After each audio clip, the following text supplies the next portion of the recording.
لوگوں نے قرآن سنا ہے، نبی کی بھلائی فرماتے ہیں، کوئی دن آپ کو بتا جاتے ہیں تو اس کے بعد اس کو اردو عربی آتی ہے، اس کو اپنے آپ کو فصیح کہتے ہیں، صاف زبان بولنے والے، اور اپنے سامنے چیزوں کو عجیب گنگا کہلاتے ہیں کہ دوسرے تمہارے سامنے بول ہی نہیں سکتے، جب اتنی صاف زبان والے ہو، اتنے اعلیٰ ہو، تو عربی بھی تو تم کو آتی ہے، تم بھی عربی دان ہو، تو بنا لو اسے، یہ انسان کا کلام ہے تو عربی تمہیں بھی آتی ہے، بناؤ، چلو جی پورا نہیں تو چند سورتیں بنا دو، چند نہیں 10 آیتیں بنا دو، نہیں ایک سورت کی سورہ کوثر کی ان آیتوں کی چھوٹی سی بحث ہی بنا دو، اور 1400 سال سے زیادہ عرصہ ہو گیا، اب کیا تم اس میں کوئی چیز نہیں جوڑتے، اتنے پرفیکٹ تھوڑے ہو، مگر بنا نہیں سکے، لم تتبین الصفات، ولن تفعلوا، کر ہی نہیں سکتے،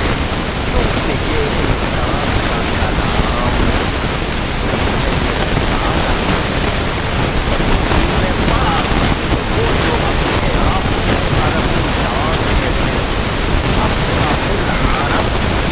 جن عرب میں سب سے زیادہ فصیح اچھی زبان والے، جو اپنے آپ کو فصحاء بلاغا، ہمارے جیسی صاف زبان والا، صاف لہجے والا کوئی نہیں، میرے نبی کے سامنے قوم صم، خاموش،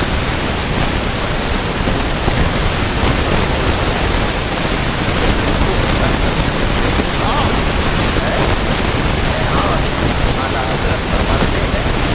تیرے آگے یوں ہے تب لچے فصحا عرب کے بڑے بڑے، یا رسول اللہ صلی اللہ علیہ وسلم، آپ نے جان لیجیے کہ عرب کے بڑے بڑے زباندار جو اپنے آپ کو جانے کیا کیا سمجھتے ہیں، ایک لبے لگے ہوئے ہیں، ایک بات سنیے، کوئی جانے منہ میں زبان نہیں، نہیں بلکہ جسم میں جان نہیں، یوں نظر آ رہے ہیں یا تو منہ میں زبان نہیں ہے، نہیں نہیں لگتا ہے جسم میں جان ہی نہیں ہے، یعنی آپ کے سامنے کسی کو چوں چرا کرنے کی کوئی حیثیت تیرے آگے یوں ہے دبے لچے فصحا عرب کے بڑے بڑے، کوئی جانے منہ میں زبان نہیں، نہیں بلکہ جسم میں جان نہیں، اللہ اکبر، اللہ اکبر، تو وہ کلام رب تعالی کا ایک ایک لفظ میں کتنے سمندر ہیں، کیا کیا اس میں راز ہے، کیا کیا اس میں حواس یعنی خصوصیات ہیں، اس سمندر سے موتی چننے والے چن کے خود تھک گئے، موتی ختم نہیں ہوئے، یہ 30 پارے 114 سورتیں،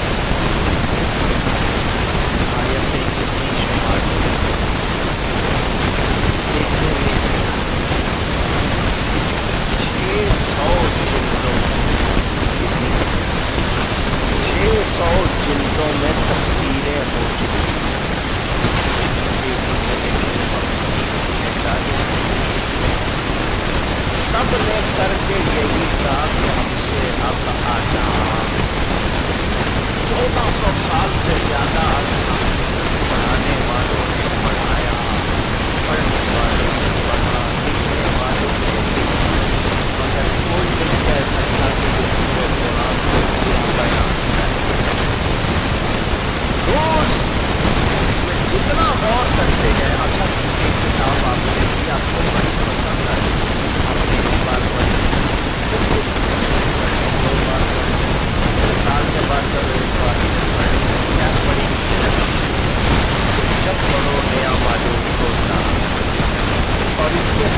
کہ کوئی بتا تھا کہ یہ چیز ہو رہے تھے اس میں اقوام نقل بیان مجھے نقلی اتاری اللہ فرماتا تھا کہ تم جان لو کیا کرو جی ہمیں شوق ہوتا ہے ہمیں بڑوں کی باتیں معلوم ہو بزرگوں کی اچھا یار تم فلاں بزرگ کو جانتے ان کی کوئی بات سناؤ یہ نہ بات نہیں حضرت علی فرماتے ہیں جب میرا دل چاہتا ہے نا اللہ مجھ سے باتیں کرے میں قرآن پڑھتا ہوں اللہ مجھ سے باتیں کرے تو میں کیا پڑھتا ہوں اور جب میرا دل چاہتا ہے میں اللہ سے باتیں کروں میں نماز پڑھتا ہوں آج یہ قرآن ہمارے پاس رب کا کلام اور ہم نہ پڑھیں کہ ہماری کمزوری ہے جھوٹی خبروں والا اخبار صبح سویرے پڑھنے کی جلدی یا جلدی اخبار آئے تو پڑھوں تو انٹرنیٹ پہ آ جاتا ہے نا اگر نہیں آیا اخبار والا تو انٹرنیٹ کھولا اور اخبار نکال دیا جو بھی پسند کا اس کی خبریں سچی ہوتی ہے پیسے دیتے ہیں ایک زمانے میں 10 پیسے کا 2 آنے کا 4 آنے کا اخبار تھا 25 روپئے زیادہ کا اخبار اخبار خرید کے صبح نہار کو پڑھتے ہیں سیدھی خبریں جا کے چلے گئے ہمارے یہ ہو گیا اور وہ ہو گیا کتنا سچ کتنا نہار پیسے بھی ملے اچھا میں یہاں ایک بات کروں کچھ لوگ واش روم میں جا کر اخبار پڑھتے ہیں اخبار ٹائم اچھا گزر جاتا ہے وہاں ٹائم گزارتے جاتے ہیں خبریں پڑھنے سے آپ کے دل اور دل پر اثر ہوتا ہے آپ باتیں سن رہے ہیں دل پر اثر ہوتا ہے اس کی وجہ سے آپ کا دماغ متاثر ہوتا ہے آپ جانتے ہیں کتاب یا اخبار بچے ناول پڑھنا چاہتے ہیں کہانیاں دیکھنا ہے دماغ ایسا ہر کے دن جی مجھے زور کی آواز ہے ہم جان رہے ہیں آپ یہ لفظ اثر کرتے ہیں مجھے بتاؤ اثر نہیں کرتے ہیں تو آپ خوش کیسے ہو جاتے ہیں اگر اثر نہیں کرتے ہیں تو آپ کو غصہ کیوں آ جاتا ہے کوئی آدمی اگر سب کہتا ہے غصہ آتا ہے اگر دیا نا لفظوں نے کوئی آدمی اچھی باتیں کہتا ہے خوش ہو جاتے ہو گیا اثر ہوا نا دوسروں کا بھی اثر کہنے والے کا بھی اثر کہنے والے کا بھی سارے منہ ایک جیسے نالیاں 2 طرح کی ہوتی ہیں بندوق کی نالی ایک دوسرے کی نالی گولی اگر بندوق کی نالی سے چلے گی اثر کرے گی اور اگر دوسرے کی نالی سے اس کو گزارے گی فرق ہوتا ہے یہ اللہ والے کون ہیں جن کے منہ سے رب بولتا ہے ان کے لفظ وہی ہوتے ہیں مگر اثر اور باپ نے کہا تھا نا ڈاکوؤں کے سردار کو جب اس سے سوال کیا آپ نے جواب کہاں جا رہے ہو میں بردار جا کیوں جا رہے ہو علم حاصل کرتے یہ دینار چھپائے کیوں نہیں اور میں ماں سے وعدہ کر کے چلا تھا کہ جھوٹ نہیں بولے زبان سے سیدھا اس کے دل پہ جاتا اثر ہوا یا نہیں توبہ کی اپنے منہ پاک رکھیں صاف رکھیں تو پھر اثر پھر اثر ہم شکایت کرتے ہیں کہ ہماری دعا نہیں ہوتی بچوں کو سمجھاتے ہیں وہ مانتے نہیں ذرا کتاب کی اور پاک رکھنا جب ان سے گالیاں سیکھے اثر ہوگا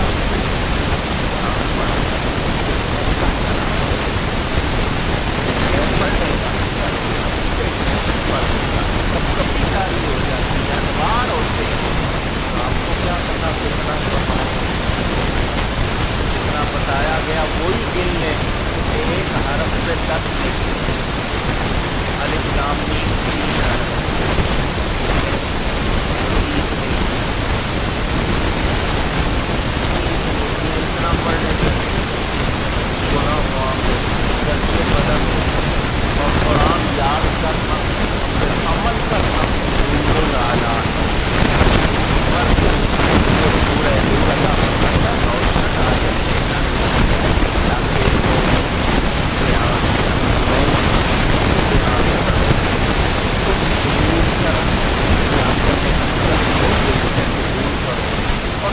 باتیں اس میں کہا گیا کہ حرام ہے ان سے پرہیز کرو، ان باتوں پر عمل کرو، تو یہ نصیحت حاصل کرنا ہے۔ جب تک کوئی نصیحت کرنے والا ہے شکر کرنا چاہیے، کیا کرنا چاہیے؟ نماز۔ کیوں کہلواتا ہوں؟ تاکہ آپ کو یاد ہو جائے۔ ہم آج کل ناراض ہو جاتے ہیں، کوئی کہہ دے نا ایسا، ہاں جی اپنے آپ کو دیکھا، میں نے ہم کو نصیحت کری، میں نے اپنی بیوی کہی، کوئی اگر اچھی بات بتائے تو اس کا شکریہ ادا کرو، جس کے بڑے موجود ہوں نصیحت کرنے والے ہوں، نصیحت ہے باقی کو کہتے ہیں۔ عائشہ نے کہی تھی کہ کوئی صحیح اچھی بات بتائے تو قبول کر لیں۔ ایمان والوں کی بات کر رہا ہوں، دوسروں کی بات نہیں بتا رہا ہوں۔ شیطان آیا تھا ایک نبی کے پاس، قرآن ہی میں لکھا ہے، کوئی جگہ نہیں ہے کہ میں ہی کہہ رہا ہوں، کسی کتاب میں بھی ہے۔ نبی کے پاس آ کے شیطان نے کہا کلمہ پڑھو، بولے کلمہ پڑھنے کو کہنا اچھی بات ہے یا نہیں ہے؟ نبی نے جواب دیا کلمہ بار بار پڑھوں گا مگر تیرے کہنے سے نہیں پڑھوں گا، تیرے کہنے سے نہیں پڑھوں گا، کہیں اللہ تعالی ناراض نہ ہو جائے کہ میرے دشمن کا کہنا کیوں مانا۔